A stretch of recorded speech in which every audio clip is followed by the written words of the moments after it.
얘들아 사무엘하 3장 읽어줄게.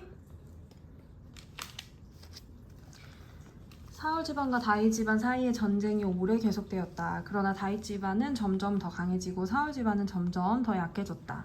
다윗이 헤브론에서 낳은 아들은 다음과 같다. 맏아들은 이스라엘 여인 아히노암에게서 난 암논이고, 둘째 아들은 갈멜 사람 나발의 아내였던 아비가일에서 태어난 길르압이고, 셋째 아들은 그술 왕 달메의 딸 마아가에서 난 압살롬이고, 넷째 아들은 학기색에서 태어난 아도니아이고, 다섯째 아들은 아비달에게서 태어난 스바디아이고, 여섯째 아들은 다윗의 아내 에글라에게서 태어난 이드르암이다.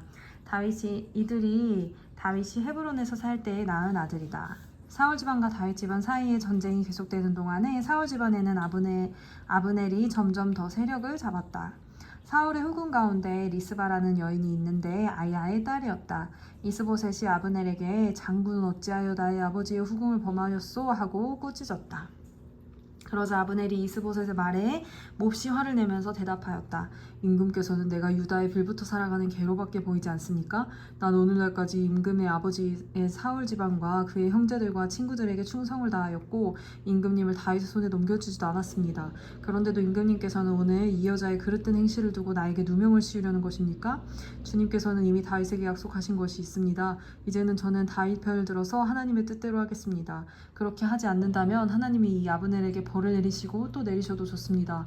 하나님은 이 나라를 사울과 그의 자손에게서 빼앗아 다윗에게 주실 것입니다. 하나님이 다윗을 이스라엘의 유다 왕으로 삼으셔서 북쪽 단에서부터 남쪽 브엘세바에 이르기까지 다스리게 하실 것입니다. 이 말을 듣고 이스보셋은 아브넬이 두려워서 그에게 다시는 말 한마디도 하지 못하였다. 아브넬은 다윗에게 사람을 보내어서 이렇게 전하였다. 이 나라가 누구의 것입니까? 그러니 임금님이 저와 언약만 세우시면 내가 임금님의 편이 되어서 온 이스라엘이 임금님에게 돌아가도록 하겠습니다. 다윗이 대답하였다. 좋소. 내가 장군과 언약을 세우겠소. 그런데 나는 장군에게 한 가지만 요구하겠소. 그대는 나를 만나러 올 때에 사울의 딸 미갈을 데리고 오시오. 그렇지 않으면 내 얼굴을 볼 생각을 하지 마시오. 그런 다음에 다윗은 사울의 아들 이스보셋에게 사람을 보내어 이렇게 전하였다. 나의 아내 미갈을 돌려주시오. 미갈은 내가 블레셋 사람의 포피 100개를 바치고 받은 아내요. 그러자 이스보셋이 한 사람을 보내어서 미갈을 그의 남편인 라이스의 아들 발디엘에게서 빼앗아 오도록 하였다. 그때 그 여인의 남편은 계속 울면서 바울임까지 자기 아내를 따라왔는데 아브넬이 그에게 당신은 그만 돌아가시오 하고 말하니 그가 돌아갔다. 아브넬이 이스라엘의 장로들과 상의하였다. 여러분은 이미 전부터 다윗을 여러분의 왕으로 모시려고 애를 썼습니다. 이제 기회가 왔습니다. 주님께서 이미 다윗을 두고 내가 나의 종 다윗을 시켜서 나의 백성 이스라엘을 블레셋 사람의 지배와 모든 원수의 지배에서 구하여 내겠다 하고 약속하여 주셨기 때문입니다.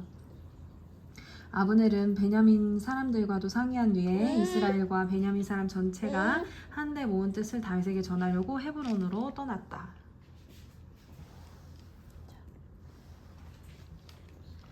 아브넬이 부하 20명을 거느리고 헤브론에 이르러서 다윗을 찾아가니 다윗이 아브넬과 그를 따라온 사람들에게 잔치를 베풀었다. 잔치가 끝나자 아브넬이 다윗에게 말하였다. 이제 그만 일어나 가서 온 이스라엘을 높으신 임금님 앞에 모아놓고서 임금님과 언약을 세우게 하겠습니다. 그러면 임금님이 원하시는 곳 어느 곳에서나 원하시는 대로 왕이 되셔서 다스리실 수 있습니다. 다윗이 아브넬을 떠나보내니 그가 평안히 떠나갔다. 그때 다윗의 아들 부하들이 요압을 따라 습격하러 나아갔다가 많은 노량물을 가지고 돌아왔다. 그러나 아브넬은 그때 다윗과 함께 헤브론에 있지 않았다. 다윗이 이미 그를 보내어서 그가 무사하게 그곳을 떠나갔기 때문이다. 요압이 함께 데리고 나갔던 군인들을 모두 데리고 돌아오자 누군가가 그에게 알려주었다.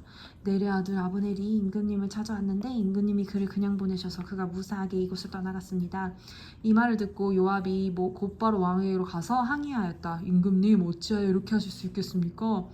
아브넬이 임금님께 왔는데 임금님은 어찌하여 그를 그냥 보내어서 가게 하셨습니까? 넬의 아들 아브넬은 임금님께서 잘 아시다시피 임금님을 속이려고 온 것이며 임금님이 드나드는 것을 살피고 임금님이 하고 계신 일도 모조리 알려고 온 것입니다. 요압은 다윗에게서 물러나오자마자 사람들을 보내어서 아브넬을 뒤쫓게 하였다. 그들은 시라 우문이 있는 곳에서 그를 붙잡아서 데리고 돌아왔다. 그러나 다윗은 그 일을 전혀 몰랐다. 아브넬이 헤브론으로 돌아오니 요압이 그와 조용히 이야기를 하려는 듯이 성문 안으로 그를 데리고 들어갔다. 요압은 거기에서 동생 아사헬의 원수를 갚으려고 아브넬의 배를 찔러서 죽였다. 다윗이 그 소식을 듣고서 외쳤다. 내래 아들 아브넬이 암살당하였으나 나와 나의 나라는 주님 앞에 아무 죄가 없다. 오직 그 죄는 요압의 머리와 그의 아버지의 온 집안으로 돌아갈 것이다.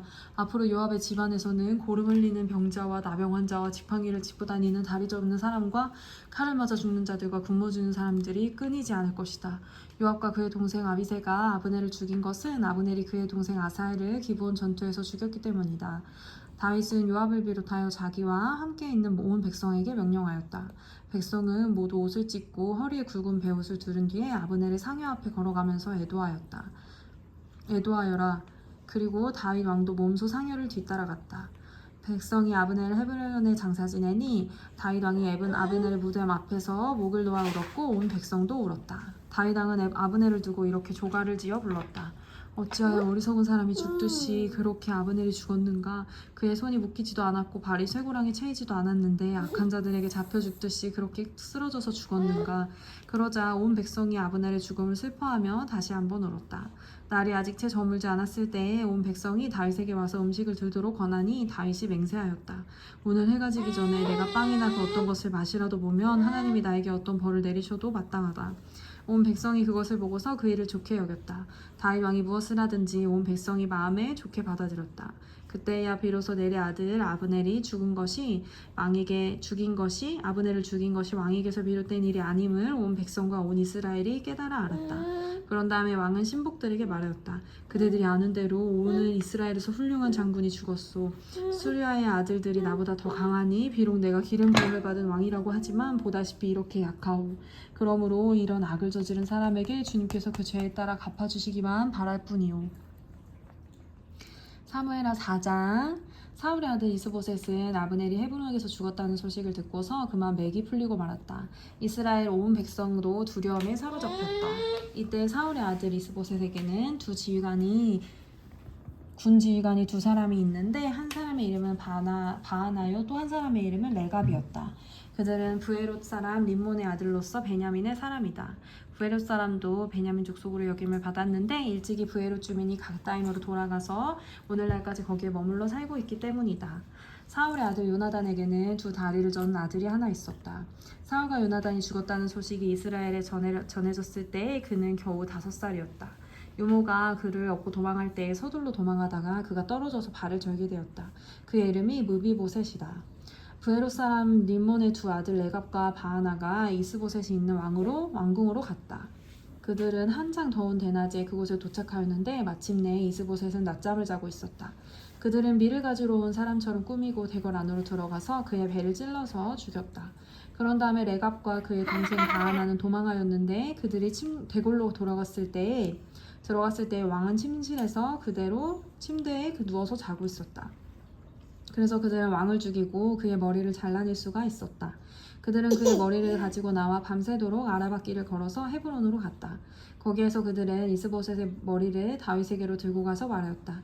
임금님의 생명을 노리던 원수 사울의 아들 이스보셋의 머리를 여기에 가져왔습니다. 주님께서 높으신 임금님을 도우시려고 오늘에야 사울과 그의 자손에게 벌을 내려서 원수를 갚아주셨습니다. 그러나 다윗은 브에롯 사람 림몬의 아들 레갑과 그의 동생 바하나에게 이와 같이 대답하였다.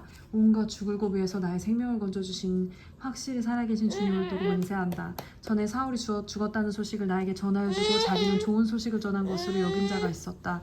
나는 그를 붙잡아서 시글락에서 죽였다. 이것이 내가 그에게 준 보상이었다. 하물며 흉악한 자들이 자기 집 침상에서 잠자는 어진 사람을 죽였으니 내가 어찌 너희의 살인죄를 벌하지 않을 수 있겠느냐. 그러므로 나는 이제 너희를 이 땅에서 없애버리겠다. 다윗이 젊은이들에게 명령하니 젊은이들이 그 두 사람을 죽이고 그들의 손과 발을 모조리 잘라낸 다음에 그들의 주검을 헤브론의 연못가에 달아매었다. 그러나 이스보셋의 머리는 다 가져다가 헤브론에 있는 아브넬의 무덤에 묻었다. 아멘.